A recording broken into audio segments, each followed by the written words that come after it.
নির্বাচনও কিন্তু অনুষ্ঠিত হয়ে গেছিল। সো এই পর্যন্ত হচ্ছে আজকের যে প্যাসেজটি সেটা আমরা পড়ে ফেললাম এবং আমরা একটু দেখব যে এখানে মেইন কি নোটস কোনগুলো হতে পারে। তো the states of Dhaka, Chittagong, Rajshahi and Rangpur awash with the blood of our brothers. কাদের ব্লাড ঝরেছিল? আমাদের ভাইদের। The people of Bengal now want to free, the people of Bengal now want to live, and the people of Bengal now want to their rights. কারা আসলে অধিকার চায়? People of Bengal. The people of Bangladesh voted as for me for Awami League. কাকে vote দিয়েছিল? আওয়ামী লীগকে।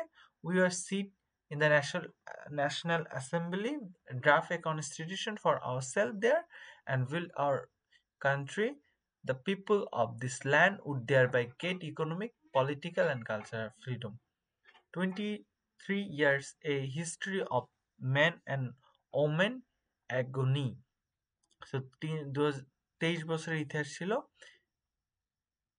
খুব কঠিন ইতিহাস এবং আমাদের জন্য বিষাদময়। The history of Bengal is history of people who have repeatedly made their highest crimson with their blood. We shed blood in 1952, even though